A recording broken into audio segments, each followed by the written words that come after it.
பாத்தீங்க அப்படின்னா you experience dream, intuition,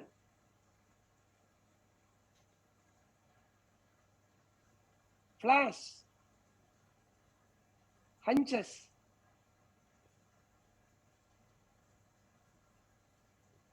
new people or new problem. என்னங்க ட்ரீம்னா, நீங்க நன்றியுடன் வெளிப்படுத்த ஆரம்பிச்ச அன்னைக்கு உங்களுக்கு சம்பந்தம் இல்லாம ஒரு கனவு வரும். கனவுன்னு தூக்கத்துல வர கனவு இல்லை, நம்ம வாழ்க்கையில சாதிக்கணும், இதை பண்ணணும் அப்படின்னு திடீர்னு உங்களுக்கு ஒரு ஒரு ஒரு உறுதி வரும்.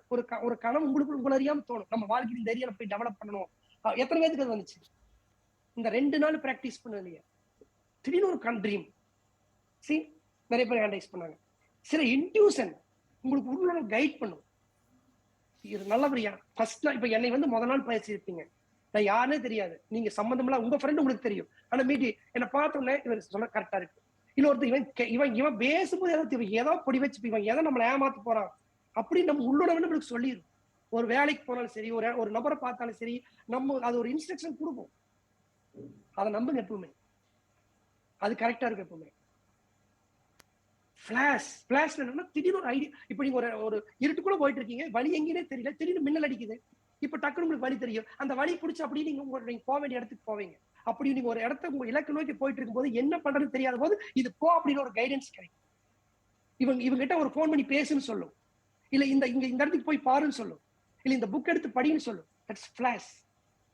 எத்தனை பேர் எக்ஸ்பீரியன்ஸ் பண்ணீங்க? டக்குனு உங்களுக்கு ஒரு ஐடியா அப்படி வந்துருக்கு. many people. Hunches என்ன, ஒரு கம்பல்சினஸ், ரொம்ப நாள் செய்யணும் தள்ளி போட்டே வந்திருப்பீங்க, இன்னைக்கு இது செஞ்சாலும் வாக்கிங் போலாம். இப்ப உங்களுக்குள்ள ஒரு கம்பல்சன், இன்னைக்கு எந்திரிச்சு நான் வாக்கிங் போயே தேவை, இந்த வேலை செய்யணும். இப்ப உங்களுக்கு ஒரு கம்பல்சினஸ், முதல்ல இந்த வேலையை செஞ்சிடும் அப்படின்னு உங்களுக்குள்ள ஒரு ட்ரஸ்ட் கிரியேட் ஆகும். எத்தனை பேருக்கு கிரியேட் ஆச்சு? செஞ்ச ஆரம்பிச்சிருப்பீங்க. இதெல்லாம் வந்து சிம்டம்ஸ். நீங்க அந்த கிராட்டிடியூட் கரெக்டா நீங்க ஃப்ரீக்வன்சி வெளிப்படுத்திருந்தீங்கன்னா இதெல்லாம் வந்திருக்கும். நியூ பீப்புள் மீட் பண்ணிருப்பீங்க, புதிய நபர்களை சந்திச்சிருப்பீங்க. சில பேருக்கு நியூ ப்ராப்ளம் வந்திருக்கு, சம்பந்தம் புதுசா ப்ராப்ளம் வந்திருக்கு. இது எத்தனை பேர் எக்ஸ்பீரியன்ஸ் பண்ணீங்க? Problem means opportunity. அப்போ பாயிண்ட் என்னன்னா சிம்பிளா, when you change your frequency you can change your reality. உங்க ஃப்ரீக்வன்சி மாத்தினா உங்களுடைய ரியாலிட்டி மாத்த முடியும். உங்களுக்கு புரிய மாதிரி சொல்ற பாருங்க. இப்ப நீங்க உங்க ரூம்குள்ள உட்காந்துருக்கீங்க, உங்களை சுத்தி நிறைய ஃப்ரீக்வன்சிஸ் இருக்குது, உங்க கண்ணுக்கு தெரியாது. இப்ப கண்டுபிடிக்க ஐடியா சொல்ல பாருங்க. ஒரு உங்க எஃப்எம் வச்சிருந்தீங்கன்னா 93.5 ஏதோ ஒரு சேனல் வைங்க, அந்த சத்தம் கேட்கும். ஆறு வீட்டுல டிவி இருக்குதா, டிவி ஆன் பண்ணுங்க. இப்ப ஆன் பண்ண வேண்டாம், ஒரு எக்ஸாம்பிளுக்கு ஆன் பண்ணுங்க. சன் டிவி ஓடுது, ஒரு சீரியல் ஓடுது, மாமியார் மருமகள் திட்டம் போடுறாங்க, கொலை பண்றாங்க, ஒரு சோகம், நெகட்டிவ், உங்களுக்கு அப்படியே டென்ஷன் ஆகுது. அது அந்த என்ன ஃப்ரீக்வன்சி பாக்குறீங்க? நெகட்டிவ். இல்ல உங்களுக்கு சோகமயமான சீன் ஓடுது, அப்படின்னு நீங்க சோகமே, உங்களுக்கு அது வேண்டாம். ஐயோ எனக்கு இது வேண்டாம், எனக்கு பிடிக்கல, எனக்கு டான்ஸ் ஆடணும், சிரிக்கணும், ஜாலியா இருக்கணும். என்ன பண்ணணும் நீங்க?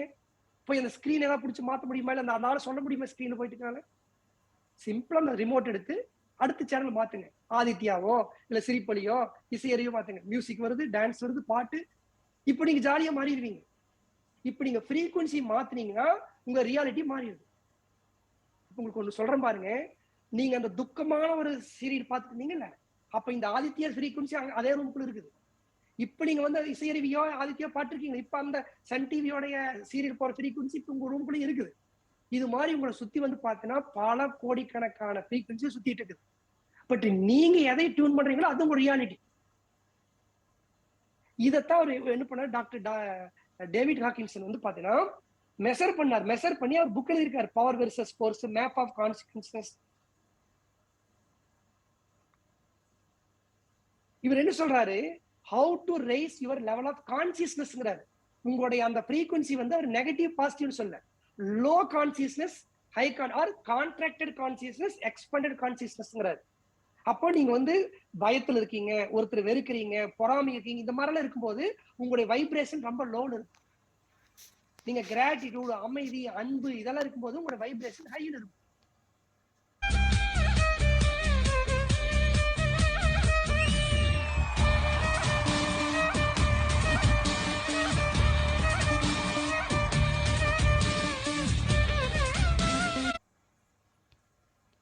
கிராட்டிடியூட், அமைதி, அன்பு இதெல்லாம் இருக்கும்போது உங்களோட வைப்ரேஷன் ஹைல இருக்கும். இது அவர் என்ன பண்ணாரு, கிளினிக்ல ப்ரூவ் பண்ணாரு. லட்சக்கணக்கான மக்களை மெஷர் பண்ணி அதை இன்ஸ்ட்ருமெண்ட் வச்சு அந்த ஃப்ரீக்வன்சி மெஷர் பண்ணாரு. ஒருத்தர் வந்து பாத்தீங்கன்னா ஒரு ஒரு குற்றுணர்வு இருக்காரு, அவர் ஃப்ரீக்வன்சி 20ல இருக்கு. ஒருத்தர் வந்து அன்பு அன்பு அன்பு ததம் இருக்காரு, அவருக்கு 600க்கு மேல இருக்கு. அப்ப இந்த கீழே இருக்கிறதெல்லாம் வந்து ஃபோர்ஸ், மேல இருக்கிறதெல்லாம் வந்து பவர். பவர் வெர்சஸ்ல ஒரு புக் எழுதுறாரு ஆக்சுவலா. Power versus force, hidden secret அப்படின்னு. இதுக்கப்புறம் புக்ல மேப் ஆஃப் கான்சியஸ்னஸ் என்ன சொல்றாரு, இந்த கோன் மாதிரி ஒரு ஷேப் போட்டுருக்காரு. நீங்க வந்து லோயஸ்ட் ஃபீலிங் என்னங்க, இந்த மாதிரி நெகட்டிவ் உணர்வுகள் எல்லாம் லோயஸ்ட் ஃபீலிங், பாசிட்டிவ். இது ஏன் இந்த கோன் போட்டிருக்காருன்னு ரொம்ப முக்கியம். Contracted expanded. இது என்ன கான்ட்ராக்டட் கான்சியஸ்னஸ், எக்ஸ்பேண்டட் கான்சியஸ்னா, உங்க கான்சியஸ்னஸ் கான்ட்ராக்ட் ஆயிருக்கும் போது நீங்க வந்து தவறான முடிவு எடுப்பீங்க. உங்களுக்கு இருக்கிற வாய்ப்புகள் கண்ணுக்கு முன்னாடி தெரியாது, உங்களுக்கு அப்சர்வேஷன் இருக்காது. அதே உங்க கான்சியஸ்னஸ் எக்ஸ்பேண்ட் ஆகும்போது உங்களுக்கு பெட்டர் அப்சர்வேஷன், பெட்டர் டிசிஷன் எடுப்பீங்க. உங்களுக்கு புரியுற மாதிரி சொல்லணும் அப்படின்னா, இப்ப நீங்க ஒரு எங்கேயோ எங்கேயோ அப்படியே ட்ரெக்கிங் போறீங்க, ஒரு காட்டுக்குள்ள போய் மாட்டிட்டீங்க, ஒரு மலைக்குள்ள போய் மாட்டீங்க, இரவு நேரம் வந்துருச்சு. உங்க கையில வந்து ஒரு சின்ன டார்ச் லைட் தான் இருக்குது, ஒரு சின்ன லைட் தான் வச்சிருக்கீங்க, ஒரு மொபைல் டார்ச் மாதிரி வச்சிருக்கீங்க. இப்ப நீங்க பாக்குறீங்க, வழிந்த வந்து பார்த்தா முள்ளு கிடக்குது, கொஞ்சம் அந்தால பார்த்தா ஒரு பாம்பு படுத்துட்டு இருக்குது, விசச்செடி ஒண்ணு இருக்குது, சாப்பாடு இல்லை, குடிக்கிறதுக்கு தண்ணி இல்லை. உங்களுக்கு ஒரு ஃபீலிங் வந்துடும், என் லைஃப் போச்சு, இன்னைக்கு நைட் நான் தாண்ட மாட்டேன் அப்படிங்கிற உணர்வு உங்களுக்கு வந்துடும். இப்ப அந்த நேரத்துல இது வந்து உங்களுக்கு என்ன, கான்ட்ராக்டட் கான்சியஸ்னஸ், உங்களுக்கு ஒரு சின்ன ஏரியா தான் தெரியும். இப்ப எக்ஸ்பேண்டட் கான்சியஸ்னா, இப்ப உங்களுக்கு ஒரு பெரிய லைட் போட்டாச்சு, இப்போ இந்த காடு ஊர் உங்களுக்கு பிரைட்டா தெரியும், சன் லைட் போட்ட மாதிரி. இப்ப நீங்க அப்படியே அப்படி பெருசா பாக்குறீங்க, பார்த்தா தூரத்துல வந்து மாம்பழ மரம் தெரியுது, ஓ சாப்பிட கிடைக்குது, ஒரு ஆறு ஓடுது, அந்த பக்கம் பார்த்தா ஒரு சில மக்கள் ஃபாரஸ்ட் ஆபீஸ்ல நின்று இருக்காங்க, ஓ எனக்கு ஒரு ஹெல்ப் கிடைக்க போறதுக்கு.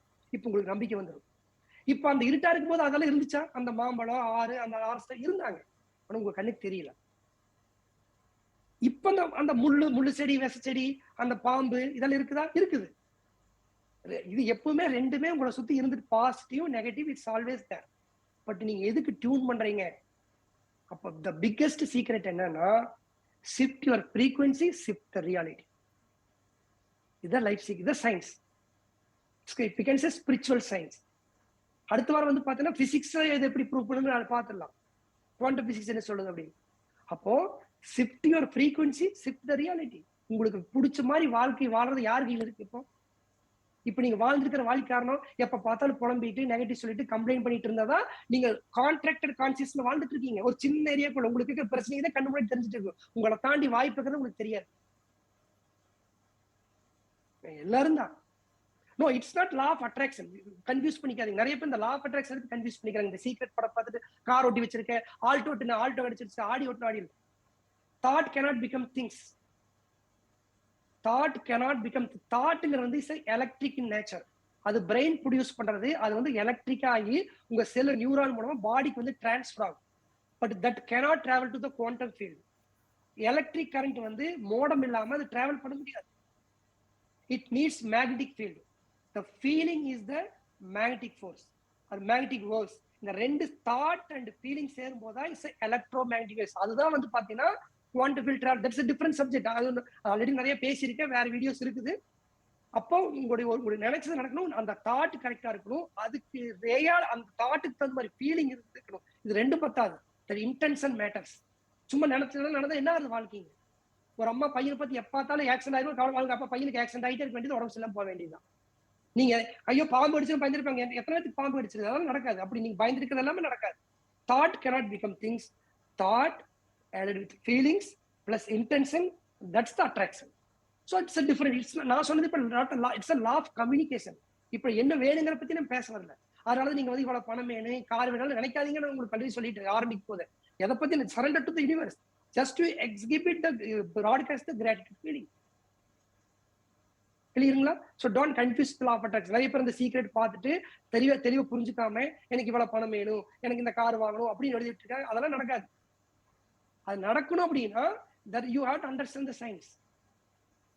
அப்ப நீங்க வாட்டுக்கு ஒன்று ஓட்டி வச்சுட்டு விட்டத்தை பார்த்துட்டு படித்து அது வாட்டுக்கு வந்து குதிக்காது. So thoughts, feelings plus intention is attraction. அப்ப இப்ப நான் சொன்ன வந்து law of, not a law of attraction, it's a law of communication. So where there is a energy, there is a vibration. Where there is a vibration, there is a frequency. Where there is a frequency, there is a communication. அப்போ உங்களுடைய shift, if you shift your frequency you can shift your reality. அப்போ என்ன மாதிரி வாழ்க்கை ரியாலிட்டிங்கிறத நீங்க change பண்ண முடியும். இத்தனை நாள் உங்களுக்கு தெரியாம இருந்துச்சு, இப்ப நீங்க தெரிஞ்சுட்டீங்க. இப்ப இத புரிதலோட நீங்க இனி பிராக்டிஸ் ஆரம்பிங்க. இனி எத்தனை பேர் இப்ப ரெடியா இருக்கீங்க? 28 நாள் இனி சின்சியரா பிராக்டிஸ் பண்ண பாருங்க. உங்க ஃப்ரெண்டுக்கு அனுப்புங்க. தம்ஸ் அப் 28 இப்ப அனுப்புங்க. இன்னொரு டைம் அனுப்புங்க. ஏற்கனவே இன்னொரு டைம் அனுப்புங்க. Now I understand the science. I understood the concept. இனி நான் புரிஞ்சு நான் பண்ண போறேன். இங்க அனுப்ப வேண்டாம். உங்க ஃப்ரெண்டுக்கு அனுப்புங்க. உங்க லிங்க் கொடுத்தாருலயே அந்த குரூப் லிங்க் போட்ட ஃப்ரெண்டுக்கு பர்சனல் அனுப்புங்க. He is your accountability partner. Think like அ ஒரு புக் இருக்குது. அதுல கிராட்டிடியூட் ஒரு சாப்டரே சேஸ்ட் எழுதியிருக்காரு. அது என்ன போட்டிருக்காரு பாருங்க. The world's most powerful drug. உலகத்துடைய பவர்ஃபுல்லான மருந்துங்கிறாரு. இந்த லாஸ்ட் அண்டர்லைன் பண்ணிக்கிறேன். When you start your day with the gratitude, you will be open to opportunities. Expanded consciousness. இப்போ உங்களுக்கு வாய்ப்பு கண்ணுக்கு தெரிய ஆரம்பிக்கும். ஏன்? ஆமா, உங்க ஹெல்த் பிரச்சனை சரியாகும். ஏன் நீங்க அதெல்லாம் பயப்படு. இது ரியாலிட்டிங்கிறது நீங்க உங்க ஹெல்த் ரியாலிட்டி தான். உங்க மனசு சொல்றத பாடி கேட்கும். அதனால பெரியவங்க என்ன சொன்னாங்க? உடம்ப தளர விட்டாதன்னு சொல்ல மாட்டாங்க, மனசை தளர விட்டுறாத. நீங்க கேட்டதும் சொல்றேன், ஒரு 5 மினிட்ஸ் டைம் இருக்கனால. உங்க நோய் வர காரணம் நீங்க தான். நீங்க நோய் வர காரணம் நீங்க பெரிய சயின்ஸ். இப்ப நீங்க பிரெயினோட ஆப்ரேட்டிங் சிஸ்டம் புரிஞ்சுக்கணும். நம்ம எல்லாம் ஆதி காலத்துல இருக்கிறது உருவான இந்த brain system, old operating system. இந்த ஆப்ரேட்டிங் சிஸ்டம் எப்படின்னா, உங்க பிரெயின் எப்படி வேலை செய்யும்னா, இது எப்பவுமே பார்த்துட்டு இருக்கும் ஏதாவது டேஞ்சர்ஸ் நடக்குதா அப்படின்னு உங்களை வந்து அலர்ட் பண்ணும். இப்போ ஒரு புலி பாக்குறீங்க, உடனே புலியை பார்த்து சென்ஸ் கண்ணு பாக்குது, புலி இருக்குது, அது பிரெயினுக்கு தெரியும். ஆங்கரிங், புலி வந்து நம்ம கடிச்சு சாப்பிடும். அதுதான் magic recognition, that's anchoring technique. அதை நான் அப்புறம் எக்ஸ்பிளைன் பண்ணேன். அப்போ அந்த புலி பார்த்தோன்னே அது உடனே அமிகிலாடா சொல்லும். அது அமிகிலாடால கிரியேட் ஆகும் ஃபியர். பிரெயின் அமிகிலாடான்னு ஒரு பார்ட் இருக்குது. அது வந்து பாத்தீங்கன்னா ஒரு வாட்ச்மேன் மாதிரி விசில் அடிக்கிற மாதிரி, ஓ பிரச்சனை வந்துருச்சுன்னு சொல்ற மாதிரி. அது உடனே ஹைப்போதலமஸ் வந்து டிசிஷன் எடுக்கும். That's main security. ஓ இவன் வந்து புலி பார்த்துட்டான், இப்போ மோடு சேஞ்ச் பண்ணும். என்ன மோடு சேஞ்ச் பண்ணா, that is F3 mode. F1 F2 F3ங்கிற மாதிரி. என்ன F3 மோட்னா ஃபைட், ஃபிளைட் ஆர் ஃப்ரீஸ். உடனே இங்கிருந்து தப்பிச்சோடு, ஆர் சண்டை போடு, ஆர் வந்து ஒளிஞ்சுக்கும். உடனே அது என்ன பண்ணும், இந்த மாதிரி மோடு சேஞ்ச் ஆகணும், உங்க பாடியில சேஞ்சஸ் வரும். F3 மோடுக்கு போன உடனே உங்க பாடியில் வரக்கூடிய முதல் சேஞ்ச், உங்க டைஜஸ்டிக் போகக்கூடிய பிளட் சப்ளை கட் ஆயிரும். பசியெல்லாம் பொண்ணும் தெரியாது, டைஜஸ்ட்லாம் ஆகாது. நிறைய பேருக்கு அதனால டென்ஷனான வயிறு பிடிக்க விட்டுரும். அப்சர்வ் பண்ணிப்பீங்க. அப்போ வயிற்றுக்கு போற பிளட் சப்ளை கட் ஆயிரும். பிளட் சப்ளை ஃபுல்லா எங்க போகும், கைக்கு காலுக்கு ஃபுல்லா பம்ப் ஆகும். வேகம் ஓடணும் அப்படிங்கிறதுல சண்டை போடணும், ஓடணும், கைக்கு காலுக்கு பவர் போகும். அடுத்து என்ன சேஞ்சஸ் வரும் அப்படின்னு கேட்டீங்கன்னா, உங்க ஃப்ரண்டல் கார்டெக்ஸ் கட் ஆயிடும். லாஜிக்கல் திங்கிங், இன்டெலெக்சுவலா வேலை செய்யாது. லோயர் பிரெயின் வேலை செய்ய ஆரம்பிச்சு. அதனால சில பேர் கோவப்பட்ட கண்ணாமன்னு பேசிடுவாங்க. அதுக்கப்புறம் வருத்தப்படுவாங்க, ஐயோ நானா இப்படி பேசினேன். அதுக்கப்புறம் திரும்ப கோவப்பட்டு திரும்ப அதே தப்பு பண்ணுவாங்க. ஏன்னா நீங்க அப்படி கோவப்படும் போது ஆட்டோமேட்டிக் ஃப்ரண்டல் கார்டெக்ஸ் வேலை செய்யாது. ஏன்னா அப்ப உங்களை காப்பாத்துறாங்க. இப்ப நீங்க லாஜிக்கெல்லாம் பாட்டுக்கூடாது. ரீசெண்டா கூட பெருந்துறையில வந்து ஒரு சில வருஷம் முன்னாடி ஒரு ஹாஸ்பிட்டல் தீ பிடிச்சிருச்சு. எல்லாருமே தப்பிச்சிட்டாங்க. அது அதிசயமா என்னன்னு கேட்டீங்கன்னா, சில பேஷண்ட் எல்லாம் மூட் ஆபரேஷன் பண்ணி கால் அடிபட்டு படுத்துக்கால நடக்கிறதுக்கு 1 மாசம் ஆனதுல ஓடிட்டாங்க. பிரெயின் அது சொல்லல, உனக்கு மூட்டு வலி ஆபரேஷன் நடக்க முடியாது சொல்லல. இப்ப அது உடனே ஓடுன்னு சொல்லி ஓடிட்டு அப்புறம் போய் அவருக்கு தெரியுது நம்ம ஆபரேஷன் பண்ணி படுத்துக்கிறோம், வீல் சேர்ல உட்காந்துருப்பாங்க. அப்ப உங்களை காப்பாத்துறதுக்கு வந்து ஃப்ரண்டல் கார்டெக்ஸ் கிடையாது. அதனால நிறைய பேர் கோவத்துல போய் பேசிடுறது. யாராவது ஒய்ஃபோ ஹஸ்பண்ட பேசிட்டு இனிமேல் அவர் மேல கோவப்படாதீங்க, அவர் ஃப்ரண்டல் கார்டெக்ஸ் வேலை செஞ்சது. அடுத்து என்ன சேஞ்சஸ் வரும், உங்க லிவர் வந்து எக்ஸ்ட்ரா சுகர் வந்து பிளட்ல பம்ப் பண்ணும். உங்களுக்கு எனர்ஜி வேணும் கை காலுக்கு, அது ஏற்கனவே ஸ்டோர் பண்ணி வச்சிருக்கும். அப்ப உடனே என்ன பண்ணும், அந்த சுகரை இன்ஜெக்ட் பண்ணும். சுகர் இன்ஜெக்ட் பண்ணிட்டு என்ன பண்ணும், உங்களுடைய பிளட் வெசல் எல்லாம் தின் பண்ணிடும். உங்களுடைய ஹார்ட் இன்னும் பம்ப் பண்ண வைக்கும். மோட்டர் பிரஷர் அதிகப்படுத்தணும், கரண்ட் கொடுத்தா பம்ப் அதிகமாகணும், குழாய் சுருக்கணும், என்ன ஆகுங்க, பிரஷர் அதிகமாயிரும். நீங்க அப்பதான் நீங்க அந்த 3 மோடுல ஏதாவது செய்ய விடுவீங்க. இதெல்லாம் ஓகே, காட்டுக்குள்ள இருக்கும்போது புலி பார்த்தா ஓகே. இப்ப நம்ம அப்படியெல்லாம் இல்லை. அப்ப அப்படியெல்லாம் ஓடும் போது அந்த எக்ஸ்ட்ரா சுகர் டிஸ்பேட் ஆயிரும். இப்ப என்ன பண்றோம், ஒரு கியூபுக்குள்ள உட்காந்துருக்கிறோம் ஆபீஸ்ல, பாஸ் ஒன்னு சொல்லிட்டாரு, வீட்டுல ஒய்ஃப் ஒன்னு சொல்லிட்டாப்ல, டென்ஷன். ஆனா பாடி F3 மோடுக்கு போயிடும். அது எக்ஸ்ட்ரா பிரஷர் அதிகப்படுத்தும், அது எக்ஸ்ட்ரா சுகர் ரிலீஸ் பண்ணும். ஆனா நீங்க கரைக்கிறது இல்லை, உட்காந்துட்டே தான் இருப்பீங்க. அப்புறம் உடம்பு ஓடும். ஏன் கொஞ்சம் தான் சாப்பிடுறேங்க, உடம்பே ஓடுறேங்க, குண்டாயிருங்க, தொப்பையே குறைய மாட்டேங்குது. எப்படி குறையும், F3 மோடி இருந்துச்சுன்னா. இன்ஃபேக்ட் எங்களுடைய மிராக்கிள் மணி கம்யூனிட்டிங்கிற கான்செப்ட் என்னன்னா, உங்களை இந்த F3 மோட்ல இருந்து வெளியே கொண்டு வரத டெய்லி பேசிஸ்ல 1 மணி நேரம் இந்த பிராக்டிஸ் பண்ணும்போது, அந்த நீங்க அன்னைக்கு நாள் என்னென்னமோ நடந்திருக்கும் சம்பந்தமெல்லாம், நீங்க என்னன்னு கேட்டு போனா யாராவது டென்ஷன் பண்ணி விட்டுருவாங்க. அப்ப நீங்க என்ன பண்ணுவீங்க, F3 மோட்ல இருந்து உங்களை நார்மல் மோடு கொண்டு வராம விட்டுட்டீங்க, கண்டினியூஸா வச்சிருந்தீங்கன்னா என்ன ஆகும், சுகர் எக்ஸ்ட்ரானா டயபெட்டிக் வரும், ஹார்ட் அட்டாக் வரும், ஹைப்பர் டென்ஷன் வரும். சைக்கோசோமேட்டிக் டிசார்டர்னு சொல்லுவாங்க, மனசுனால் நோய் உருவாக்குறது. அடுத்து இந்த F3 மோடுக்கு போகும்போது இம்யூனிட்டி சப்ரை ஆயிரும். இங்க உள்ள வர பாக்டீரியா எல்லாம் பாத்துக்கலாம். மூட்டு தேஞ்சதெல்லாம் அப்ப சரி பண்ணிக்கலாம். முதல்ல வெளியிக்கிற அந்த புளியில இருந்து இவனை காப்பாத்தணும். அது என்ன இம்யூனிட்டி சப்ரஸ் பண்ணிடும். இம்யூனிட்டி வேலை செய்யாது. அப்படி இம்யூனிட்டி சப்ரஸ் ஆகும்போது 3 விதமான ரியாக்ஷன் நடக்கும். ஒண்ணு வந்து பாத்தீங்கன்னா அண்டர் ஆக்டிவ் இம்யூனிட்டி வந்து பாத்தீங்கன்னா வேலை செய்யும் போயிடும். இன்னொன்னு வந்து பாத்தீங்கன்னா கன்ஃபியூஸ் ஆயிரும். இன்னொன்னு வந்து ஓவர் ஆக்டிவ் ஆயிரும். சப்போஸ் அது வேலை செய்யாம போயிடுச்சுன்னா உங்களுக்கு கேன்சர் வரும், இன்ஃபெக்ஷன் வரும், இந்த மாதிரி நோய்கள்லாம் வரும். சப்போஸ் அது கன்ஃபியூஸ் ஆயிடுச்சுன்னா சைட்டோகைன் டாக்ஸின் உங்களுக்கு வந்து பாத்தீங்கன்னா இந்த சொரியாசிஸ், ஆலோபிஸ், இந்த ஹேர் டிசார்டர் வர்றது, இந்த மாதிரி ப்ராப்ளம்ஸ் எல்லாம் வரும். நிறைய பேருக்கு வந்து கொரோனால இருந்தது கொரோனால சாகல. ஆக்சுவலா கொரோனா அப்படிங்கிறது வந்து பாத்தீங்கன்னா ஒரு டிசீஸ். அது வந்து ஓகே, கொரோனா வந்தது ஒரு பிரச்சனை தான். ஆனா நம்ம அந்த நோய் பெருசு பண்ணிட்டோம். ஐயோ நான் செத்துருவோம், பிரச்சனை திரும்ப பயந்து என்ன ஆச்சு, உங்க இம்யூனிட்டி சப்ரஸ் ஆகி உங்களை காப்பாற்ற வேண்டிய இம்யூனிட்டி கன்ஃபியூஸ் ஆகி IL-1 ப்ரொடியூஸ் ப்ரொடியூஸ் ஆகி சைட்டோகைன் டாக்ஸினா மாறி அது சைட்டோடாக்சின் ஸ்ட்ரோம்னு பேரு. உங்களை ஐசியூ கொண்டு ஆக்சிஜன் லெவல் கம்மியாகி ஆள் போட்டு தெரியும். கொரோனா ஒருத்தர் சாகடிக்கல. இந்த நியூஸ் மீடியாலாம் வந்துச்சு இல்லையா, கொரோனா அந்த செத்து இன்னைக்கு கொரோனா இருக்குது. முதல்ல இந்த விட அதிகமாக யாரும் ஜாகிறது இல்லை. இன்னைக்கு எல்லாரும் புரிஞ்சுட்டாங்க, ஸ்ட்ரெஸ் ஆகுறது இல்லை. அது என்ன ஒண்ணு இல்லைங்க, நேற்று ஒரு கண்ட்ரோல்ஸ் ஏதோ ஒரு சொல்ல என்ன அவர் காண முடியும், ஒரு சின்ன ஃபீவர், என்ன ஏதாவது ஃபீவரா, ஒண்ணு இல்லை கொரோனா ஃபீவர் தான் அப்படிங்கிறாரு. எனக்கு அப்பதான் தெரியுது கொரோனா இன்னும் இருக்குது. அன்னைக்கு கொரோனா வந்தா ஊரே பயந்துச்சு, ஆள் செத்தாங்க. இன்னைக்கு என்ன, அப்ப கொரோனா சாகல. அப்ப ஒரு அடிபட்டு உங்களுக்கு நோய் வந்து ஒரு 10% நோய் அது ரியலா வர்றதான். அந்த நோயை வச்சு நீங்க வந்து மனசுல போட்டு அந்த F3 மோடுக்கு பாடி கொண்டு போய் அந்த நோயை பெருசு பண்றது யாருன்னா நம்ம தான். அதனால நோயை குணமாக்குறது ரொம்ப ஈஸி ஆக்சுவலா. அதுக்கு இதே சம்டைம் வந்து இம்யூன் சிஸ்டம் ஓவர் ஆக்டிவ் பண்ண ஆரம்பிச்சிடும். ஒரு கொசு வருதுன்னா பாம்பு போடுற மாதிரி அலர்ஜிஸ் ப்ரொடியூஸ் ஆகும். ஒண்ணுமில்லாத பாக்டீரியாக்கும் அங்கங்க வந்து செப்ப வெடிக்கு தடிக்கும், தேவையில்லாத அலர்ஜிஸ் வரும், ஓவர் ஆக்டிவ் ஆயிடும். இதெல்லாம் எதுக்கு காரணம், நீங்க F3 மோடு கண்டினியூஸா இருக்கிறதா. அதாவது மிராக்கிள் மார்னிங் வரவங்க என்ன சொல்றாங்க, எதுவுமே சாப்பிட எனக்கு நோய் சரியாச்சு, மூட்டு வலி சரியாது. சரி, காரணம் என்னன்னா உங்க F3 மோடு வந்து வெளியே கொண்டு வரும். அப்ப நீங்க கிராட்டிடியூட் ஃபீல் பண்ணும்போது அட்லீஸ்ட் வந்து பாத்தீங்கன்னா F3 போகாம பாத்துக்கலாம் நீங்க. ஆனா நம்ம ஆப்ரேட்டிங் சிஸ்டம் அதே தான். இது புரிஞ்சு ஹெல்த் ப்ராப்ளம் ஈஸியா சரியாயிடும். கிளியரா? there are lot of things friends. இதெல்லாம் எத்தனையோ வீடியோஸ் பேசியிருக்கேன். நீங்க வந்து கம்யூனிட்டிக்குள்ள மேபி சில பேர் புதுசா வந்திருப்பீங்க. Stay in the community, you learn many things. இந்த சயின்ஸ் எல்லாம் புரியாம நம்ம என்ன பண்ணிருக்கோம், அங்க ஒட்டி மருந்து கொடுக்குறது, இந்த ஹாஸ்பிட்டல் அந்த பிரச்சனை, ஹாஸ்பிட்டல் மருந்து கிடையாது. பிரச்சனை உங்களுக்கு உலகத்துல ஒருத்தரை குணமாக்குற எந்த மருந்தும் மருத்துவமனையும் டாக்டரும் சப்ளிமெண்ட்டும் கிடையாது. உங்க பாடி தான் உங்களை குணப்படுத்தும். உங்களோட பாடி கொடுக்குற இம்யூன் சிஸ்டம் அதுதான் ஹீலிங் சிஸ்டம். அது உங்களை ஹீல் பண்ணும். அதை ஆக்டிவேட் பண்றதுக்கு இந்த டாக்டர் மருந்து மாத்திரை எல்லாம் சப்ளிமெண்ட் எல்லாம். அப்ப அது வேலை செய்யணும் அப்படின்னா நீங்க F3 மோட்ல இருந்து வெளியே வரணும்ல. நீங்க F3 மோட்ல இருந்து என்ன மாத்திரை, அதனாலதான் ஒரே மாத்திரை வந்து ஒருத்தருக்கு வேலை செய்து ஒருத்தருக்கு செய்ய மாட்டேங்குது, ஒருத்தருக்கு அலர்ஜி கிரியேட் பண்ணுது. ஏன்னா ஒவ்வொருத்தரும் ஒவ்வொரு மோடுல இருக்கீங்க, ஒவ்வொரு லெவல்ல இருக்கீங்க. அப்போ உங்களுக்கு ஒண்ணு வேலை செய்ய உங்க கையில தான் இருக்குது ஆக்சுவலா. அதனால health problem nothing to worry. Now you got the idea. இப்ப இந்த பிராக்டிஸ் நீங்க you are going to experience in 28 days. Secret இவ்வளவுதான். Shift the frequency, change your reality. உங்களுக்கு ரியாலிட்டி பிடிக்கலையா, யூ கேன் சேஞ்ச் இட். இந்த லைஃப் சீக்ரெட் புரிஞ்சதுன்னா your life is awesome. All the very best.